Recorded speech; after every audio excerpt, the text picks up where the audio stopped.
क्या आप भी अंडर आर्म्स के कालेपन की वजह से आस्तीनों वाले कपड़े पहनने से घबराते हैं?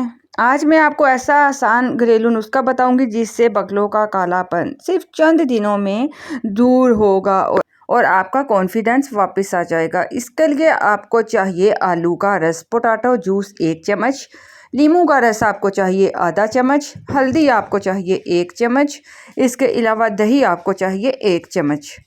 आपने आलू को कद्दूकस करके इसका रस निकालना, इसमें नींबू का रस, हल्दी और दही डालकर अच्छी तरह मिक्स कर लीजिए। एक पेस्ट सा इसका बन जाएगा।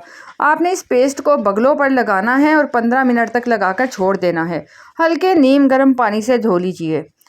आपने हफ्ते में 3 बार इसका इस्तेमाल करना है। 7 से 10 दिन में वाज़ह फ़र्क नज़र आएगा। आपका जो कालापन है वो ख़त्म हो जाएगा। आपकी जिल्द भी नरम होगी, साफ़ होगी, बिल्कुल क्लियर हो जाएगी और जो अंडर आर्म से स्मेल आती है, बू आती है, वो भी ठीक हो जाएगी। बगलों को हमेशा साफ़ और ड्राई रखें। नारियल का तेल या गुलाब का पानी आप ना रात को लगाएं और इससे भी जल्द जल्दी नरम होती है। अगर ये नुस्खा आपको पसंद आए तो वीडियो को लाइक करें, ज़्यादा से ज़्यादा दोस्तों तक शेयर करें। मज़ीद कुदरती नुस्खों के लिए हमारा channel annum home remedy subscribe कर लीजिए।